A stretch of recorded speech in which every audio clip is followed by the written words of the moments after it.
میلاد النبی صلی اللہ علیہ وآلہ وسلم۔ ماہ ربیع الاول شریف وہ مقدس و بابرکت مہینہ ہے کہ جس میں خاتم النبیین سید المرسلین رحمت للعالمین حبیب خدا نعمت عظمیٰ بن کر اس دنیائے رنگ و بو میں جلوہ گر ہوئے اور سارے عالم کو نور علن نور کر دیا۔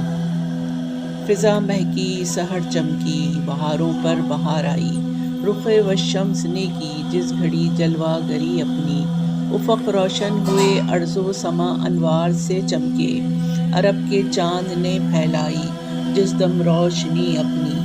ماہ ربیع الاول میں 12 ربیع الاول کو پیر کے دن رسول کریم صلی اللہ علیہ وآلہ وسلم اس دنیا میں تشریف لائے۔ مسلمانوں کے لیے یہ دن عید کا دن ہے، اس لیے کہ دنیا و آخرت کی تمام عیدیں اور کائنات و ارض و سما کی تمام بہاریں اور خوشیاں رسول اللہ صلی اللہ علیہ وسلم کی مرہون منت ہیں۔ ایسا کرنا عین حکم الہی ہے۔ قرآن پاک میں سورہ یونس میں اللہ تعالیٰ نے فرمایا ہے، اللہ تعالیٰ کے فضل و کرم پر خوشی مناؤ، یہ تمہارے تمام مال و دولت سے بہتر ہے جو تم جمع کرتے ہو۔ ماہ ربیع الاول کے دن ہم خوشیاں ہی مناتے ہوئے محافل سجاتے ہیں، صدقہ، نذر و نیاز، خیرات، تلاوت قرآن پاک، نعت خوانی، قرآن خوانی اور ذکر و فکر اور درود و سلام کی محافل منعقد کرتے ہیں۔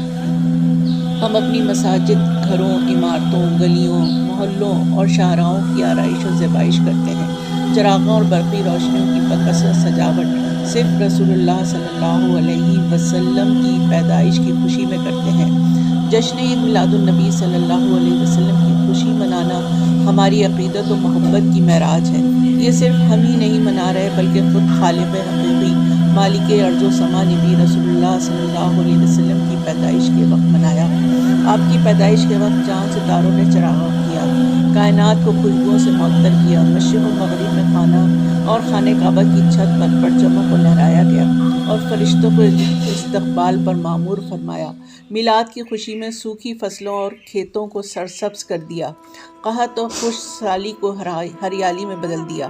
خود رسول کریم صلی اللہ علیہ وسلم اپنی پیدائش کو پیر کے دن کا روزہ رکھ کر منایا کرتے اور خوشی کا اظہار فرماتے۔